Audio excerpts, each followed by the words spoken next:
tout le monde, on se retrouve aujourd'hui pour une nouvelle vidéo sur la chaîne et aujourd'hui on va parler update lecture. J'ai 4 romans à vous présenter, du coup on commence maintenant. Le premier roman que j'ai à vous présenter, il s'agit du tome 1 de l'épouvanteur, donc l'apprenti épouvanteur de Joseph Delaney aux éditions Bayard. C'est un roman que j'ai emprunté à la médiathèque que je vous avais présenté dans mon précédent book haul. Alors ce roman est dans un roman de jeunesse fantastique, à la limite de l'horreur que j'ai beaucoup apprécié. On va suivre Thomas Ward, le septième fils d'un septième fils, c'est super dur à dire, qui va être engagé en tant qu'apprenti épouvanteur. Donc un épouvanteur est une personne qui tue et extermine les créatures fantastiques, trolls, sorcières ou autres, qui peuvent blesser ou tuer les humains. Donc en gros ils protègent leur pays des créatures fantastiques. Donc on va suivre Thomas Ward, 13 ans, voilà, qui va être apprenti épouvanteur. Alors, ce roman, je l'ai beaucoup apprécié, je l'ai lu extrêmement vite, donc il n'est pas très long, il va faire 350 pages, grand max, mais j'ai vraiment adoré cette histoire. Donc déjà le personnage de Thomas Ward est un personnage que j'ai trouvé touchant, que j'ai beaucoup aimé suivre et on comprend un peu son état d'âme et sa façon de penser parce que bon, lui il est le septième fils d'une famille de 7 enfants, tous les fonds familiaux ont été donnés à ses autres frères et lui finalement il n'a aucun héritage et n'a pas de métier à la clé. Du coup il va être un peu contre son gré envoyé en tant qu'apprenti de l'épouvanteur et finalement il va découvrir un monde tout à fait différent. Alors, le niveau fantastique, côté fantastique, je l'ai trouvé génialissime. L'auteur va bien exploiter les créatures, etc. On va en apprendre beaucoup dans ce tome, mais je pense qu'on va en apprendre encore plus dans les autres, vu que c'est quand même une série qui fait 13 tomes. Le personnage de l'épouvanteur m'a beaucoup plu, on sent qu'il cache beaucoup de choses, que c'est un personnage avec plein de nuances de gris, hein. On sent qu'il n'est pas du bien mais pas du côté du mal non plus. J'ai beaucoup aimé ce personnage, c'est un personnage adulte qui me remet un peu Thomas en ordre, hein. Il le cadre un petit peu, j'ai trouvé ça pas mal du tout. Les créatures m'ont totalement fait flipper, voilà. On est clairement sur un roman jeunesse, derrière je lisais Histoire à ne pas lire la nuit. Je comprends totalement. Voilà, moi j'ai 17 ans et par moments j'étais pas forcément très tranquille. Voilà, les créatures font très flipper, on a des passages de temps en temps, c'est limite...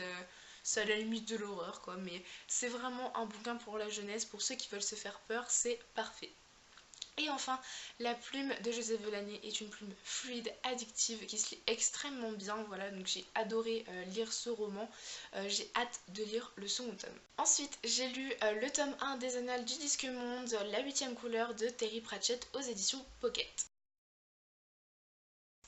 Alors, ce roman, c'est très compliqué à expliquer, c'est un roman de fantasy tourné vers l'humour. Comment dire que c'est compliqué d'expliquer parce que... l'univers de Terry Pratchett est extrêmement complexe et détaillé en il a tout inventé en fait dans son univers, jusqu'à la langue et jusqu'à des mots de vocabulaire juste inconnus dans le dictionnaire. Donc je vais pas forcément vous expliquer, mais on va suivre voilà, plusieurs personnages un peu magiques. On va suivre un mage, on va suivre des rebelles si je me souviens bien, et on va suivre un touriste voilà, qui arrive dans le monde de Terry Pratchett et qui ne connaît rien de la langue, des usages et des mœurs de ce pays. Alors, ce roman, je l'ai malheureusement abandonné au bout d'une cinquantaine de pages pour plusieurs raisons. Je pense que j'étais assez bien partie, j'avais très hâte de lire ce roman parce qu'il me tentait beaucoup et ça avait l'air très très drôle. Et malheureusement, j'ai trouvé ce roman beaucoup trop surchargé, que ce soit au niveau de l'écriture, de l'univers ou encore des personnages. Voilà, c'est le mot, je pense, qui peut résumer mon avis sur ce roman. Déjà l'écriture, voilà, l'auteur, il y a des moments pendant une page complète, je ne comprenais pas ce que je lisais parce que l'auteur avait inventé des mots de vocabulaire totalement inédits, mais du coup je les connaissais pas, donc j'étais totalement perdue déjà au niveau de l'écriture. Pour ce qui est des personnages, c'est un peu pareil, on est sur des personnages complètement dingues, voilà, on peut pas dire autrement, qui ont de temps en temps des dialogues sans queue ni tête, tu ne sais pas de quoi ils parlent, on ne sait pas quelles sont les relations avec les personnages, qu'est-ce qui s'est passé entre eux dans le passé. Voilà, on ne sait rien du tout, donc on est totalement perdu en tant que lecteur. Et pour ce qui est de l'univers, il est d'une complexité dingue, voilà, déjà avec du vocabulaire qu'on ne connaît pas, mais en plus l'auteur voilà, ne nous explique rien en fait. C'était peut-être ça, ce manque d'explication fait qu'on est totalement perdu en tant que lecteur. Du coup je n'ai lu qu'une cinquantaine de pages et je me suis arrêtée parce que c'était juste plus possible. Du coup j'ai abandonné ma lecture. Et ensuite j'ai lu le tome 2 de La Cinquième Vague, La Mer Infinie de Rick Yancey aux éditions Robert Laffont dans la collection R. Alors c'est un roman que j'ai aussi emprunté à la médiathèque comme les deux précédents. Et ce roman, comment dire, j'avais eu un très gros coup de cœur pour La Cinquième Vague et par contre j'ai eu une grosse déception pour ce tome 2. Alors, on va suivre Cassie, Nugget, Zombie, Evan, donc toute la petite bande qu'on découvre dans La Cinquième Vague, qu'on va suivre, voilà, à la suite. Voilà, il s'est passé un ou deux jours entre la fin du premier tome et le début du second, donc ça j'ai trouvé ça bien parce qu'on suit, il n'y a pas eu de période où nous on ne sait pas ce qui s'est passé, non, c'est vraiment dans la continuité de la fin du tome 1. Mais par contre, voilà, j'étais très déçue par plusieurs points. Le premier, ça a été les personnages. Mes personnages préférés dans La Cinquième Vague ont été Cassie et Zombie, et malheureusement on entend très peu parler dans ce tome là. On va se focaliser sur deux personnages autres, donc il va y avoir plusieurs points de vue différents dans ce tome là, et j'avoue que du coup dans le premier tome ça s'alternait entre Cassie et Zombie, et là on a eu deux personnages qui se sont rajoutés, et pas forcément des personnages qui m'intéressaient tant que ça, même si on apprend à les connaître, c'est pas mes personnages préférés, et du coup j'étais un peu déçue de pas en apprendre plus, ou d'avoir tout du point de vue de Cassie ou de Zombie. Donc du coup voilà, j'ai trouvé ça un peu moyen. Je sais qu'il y a des gens qui ont bien aimé parce qu'ils ont découvert des personnalités différentes. J'avoue que j'ai découvert un des personnages dont il y a le plus de points de vue dans l'histoire finalement, que je ne connaissais pas, qui finalement est très intéressante, mais voilà, j'étais un peu déçue du fait que je n'ai pas pu revoir mes personnages plus longtemps. Pour ce qui est de l'intrigue, il y a beaucoup trop de longueur. L'auteur ne nous apporte aucune révélation par rapport au tome 1. Voilà, tout ce qu'il nous répète, voilà, c'est que des répétitions du tome 1. On n'a rien de nouveau, rien d'inédit. J'ai trouvé ça vraiment dommage.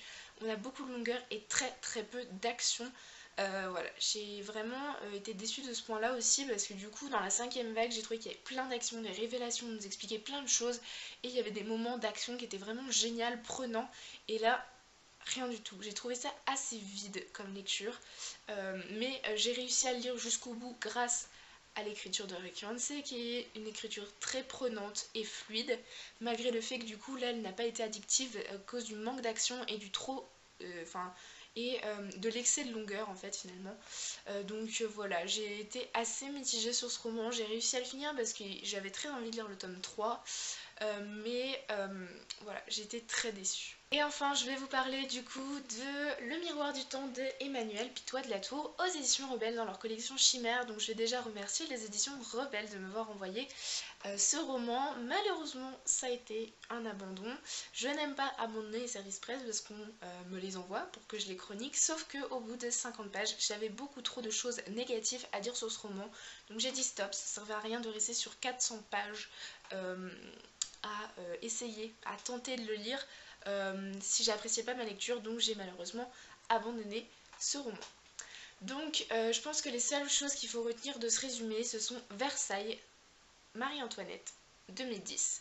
Voilà, donc c'est les 3 points. Alors non, Marie-Antoinette ne vient pas à Versailles en 2010, c'est plutôt l'inverse. On va sur un personnage principal, un homme adulte qui va faire des voyages dans le temps, dans l'époque de Marie-Antoinette.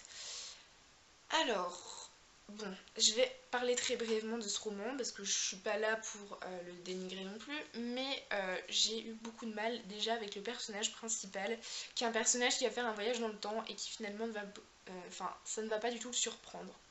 Il n'est surpris par rien, tout est normal, il vient de faire un voyage dans le temps, de laisser sa femme derrière lui, et il n'a qu'une envie, c'est rester à l'époque de Marie-Antoinette, laisser tomber tout ce qu'il avait avant et faire comme si tout était normal. Donc déjà, le côté irréaliste du personnage m'a profondément perturbée. Voilà, donc j'ai pas forcément accroché à ce personnage. Pour ce qui est de l'intrigue, elle est très floue. Au bout de 50 pages, on ne sait toujours pas où l'auteur veut nous emmener. On ne sait pas si c'est pour sauver Marie-Antoinette, si c'est pour découvrir cette époque. On n'a pas de ligne directive, on n'a pas de fil rouge. Donc du coup, j'étais un peu perdue, je ne savais pas trop où l'auteur voulait nous emmener. De plus, un élément, et je pense que c'est l'élément qui m'a peut-être le plus gênée, c'est l'écriture de l'auteur. Il a une écriture qui est très lourde et surchargée de vocabulaire que l'on ne comprend pas. Normalement, une lecture doit être fluide et très agréable à lire et malheureusement, la fluidité n'était pas présente dans ce roman. On a par page 3 à 4 mots de vocabulaire que l'on ne comprend pas. Et moi j'étais là, je vais pas aller voir chaque mot de vocabulaire que je ne comprends pas pour comprendre ce que veut dire l'auteur ou pour comprendre ce que dit le personnage, c'est juste pas possible. Du coup voilà, il y a eu beaucoup de points qui m'ont bloqué dans ma lecture, du coup ça a été une déception et un abandon. Voilà, mon update lecture est fini. Alors j'avoue qu'à part l'épouvanteur, c'était 2 abandons et une déception. C'était pas un update lecture des plus réjouissants. J'espère que cette vidéo vous aura plu tout de même. Et je vous souhaite de très bonnes lectures. A très bientôt dans une prochaine vidéo. Bye!